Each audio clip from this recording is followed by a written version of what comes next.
realmente sensibles y cómo lo podemos mejorar. Hay un concepto que hay que introducir en nuestra práctica clínica, que es lo que podríamos denominar la sensibilidad a la farmacocinética.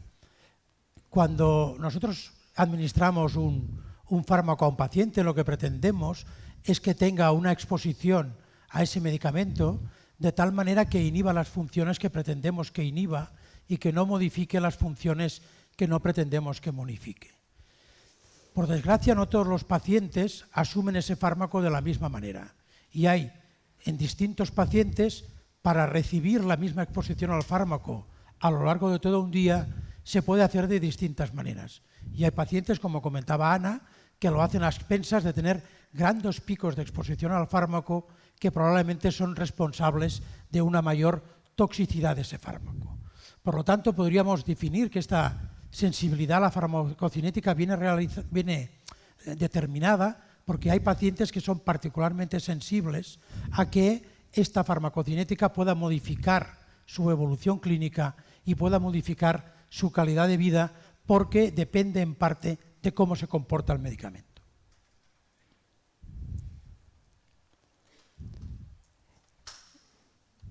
¿Y hay diferencias en la farmacocinética? ¿Utilicemos uno u otro tipo de tacrolimus? Los distintos tipos de tacrolimus probablemente sabemos que van a comportar distintos modelos farmacocinéticos y estos distintos modelos farmacocinéticos vienen en parte debidos porque el metabolismo del fármaco se ve afectado por muchos factores, tanto en el momento del trasplante como durante el mantenimiento en el periodo post-trasplante. Hay pacientes que tienen una alteración en la absorción del fármaco, bien pacientes diabéticos, bien pacientes con hilio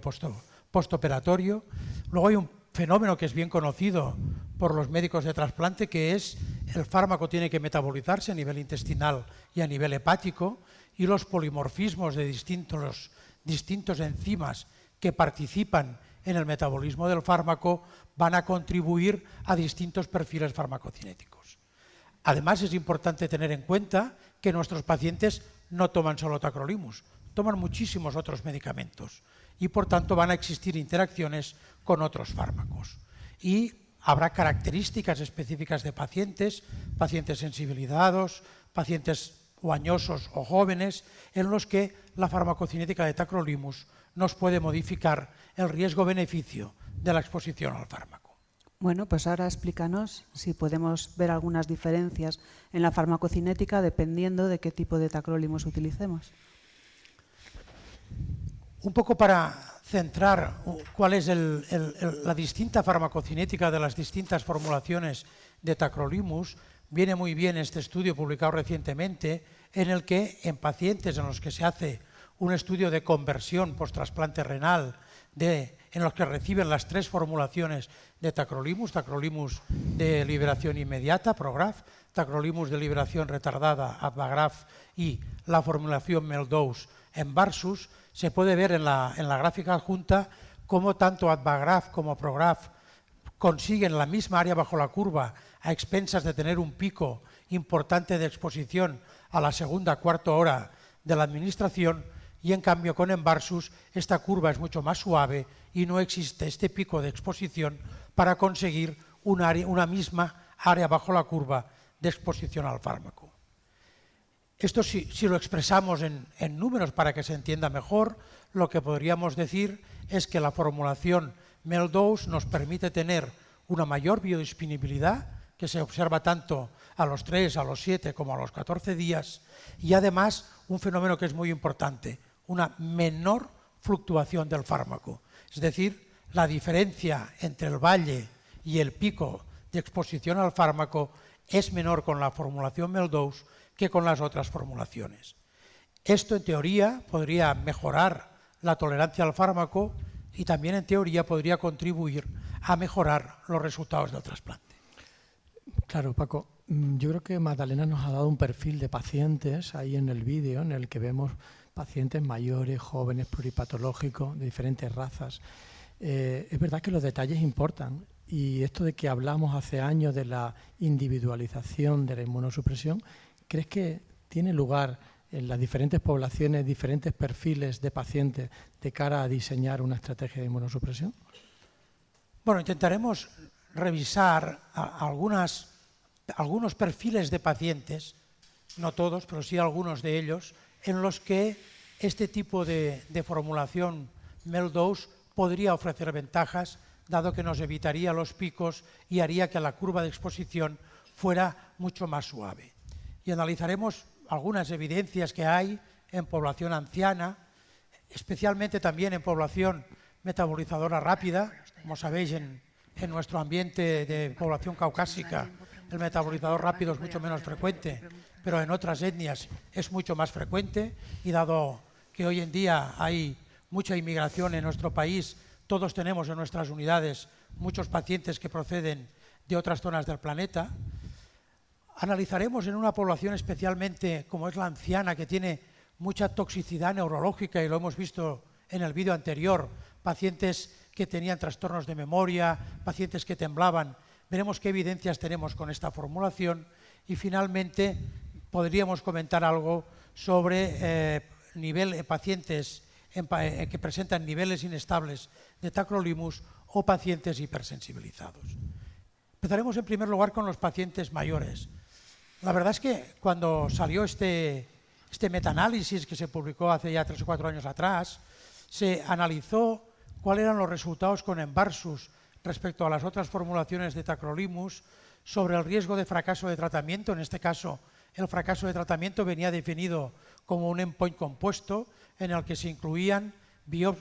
rechazo probado por biopsia, fracaso del injerto o pérdida de seguimiento, y se analizó en distintos grupos de poblaciones. Y llamó la atención que en la población mayor, en la población de más de 65 años, se observaba un beneficio que no se observaba en la población menor de 65 años a favor de la formulación con Envarsus. Es importante tener en cuenta que en esta población, que va muy polimedicada, existe una interacción entre los fármacos que reciben de manera habitual muchos de nuestros pacientes y el tacrolimus. Y en este estudio, también publicado hace recientemente, se hizo una valoración de qué interacción había entre voriconazol, que es un fármaco que, como sabéis, interactúa mucho con tacrolimus porque se metaboliza por la misma vía del citocromo, y se valoró con la formulación de tacrolimus de liberación inmediata y con la formulación de liberación prolongada. Y como podéis ver, la interacción es mucho menor en el caso de liberación prolongada que en el caso de liberación inmediata, en la cual se produce un pico muy importante que nos lleva a una Cmax cercana a 40, que como sabéis es muy elevada y probablemente responsable de toxicidad. Esta interacción fármaco a fármaco evidentemente incrementa la exposición a voriconazol, y tendríamos que tenerla en cuenta y probablemente disponer de una formulación que tiene menos interacción con otros fármacos nos puede dar beneficios. Uno de los puntos en los que durante los últimos años hemos ido ganando conocimiento es el tema de los metabolizadores rápidos. Como sabéis, el metabolismo del tacrolimus se produce a través del citocromo 3A5, y los polimorfismos de este citocromo hacen que en población caucásica tan solo el 15-20% de la población sea metabolizadora rápida. En cambio, en la población de origen africano, esta tasa de metabolizadores rápidos es muy superior y oscila entre el 70 y el 90% de la población. Sabemos que el ser un metabolizador rápido comporta que la curva de exposición a tacrolimus sea distinta, y sabemos que los pacientes que son metabolizadores rápidos alcanzan niveles más elevados de Cmax que los pacientes que no lo son. Y esto, que se observa con las formulaciones clásicas de tacrolimus, no se observa con la formulación de Envarsus. Y como podéis ver aquí, con esta formulación, tanto los que expresan como los que no expresan la variante polimórfica del citocromo, la exposición es muy parecida. Así todo, en nuestra población, los polimorfismos no explican al 100% la variabilidad de la exposición a tacrolimus, probablemente explican la mitad de la variabilidad, y hay otras variables como la edad, el sexo, la presencia de necrosis tubular, especialmente el hematocrito, la albúmina, la absorción del fármaco o la medicación concomitante, que pueden modificar la exposición que tenemos al fármaco suministrado. Con el objetivo de simplificar cómo se expresa esta exposición al fármaco, este grupo, sobre todo este grupo alemán, el grupo de Tolkien, ha realizado diversos trabajos en los que han utilizado como fórmula para valorar cuál es el metabolismo que tiene el paciente del fármaco, la proporción concentración-dosis. Aquellos pacientes que para conseguir concentraciones de 6-7 necesitan dosis muy elevadas, serían metabolizadores rápidos. Los pacientes que para conseguir concentraciones de 6-7 necesitan dosis muy bajas serían metabolizadores lentos. Y en sus trabajos este grupo ha relacionado esta variable que resumiría, por decirlo de alguna manera, cómo se comporta el metabolismo del fármaco, lo ha relacionado con variables importantes en trasplante renal, como el rechazo agudo, como la evolución de la función renal, como la pérdida del injerto, e incluso, aunque no lo ponen en la diapositiva, con la presencia de nefropatía BK, enfatizando que estos mayores picos de exposición al fármaco en estos metabolizadores rápidos podrían ser responsables de la farmacocinética. Y un poco soportando estos datos, en esta publicación reciente del año pasado en Transplant International, se valoraba la evolución de la función renal en metabolizadores rápidos con las dos formulaciones de fármacos, y aunque tanto a los 12 como a los 24 meses no había diferencias significativas en el filtrado entre los grupos, cuando se comparaba la diferencia de filtrado glomerular entre la situación basal y los 12 meses no se observaba, pero cuando se comparaba a 24 meses se veía que con la formulación del ECP-tacro el filtrado glomerular era mayor que con la formulación de tacrolimus de liberación inmediata. Hay otro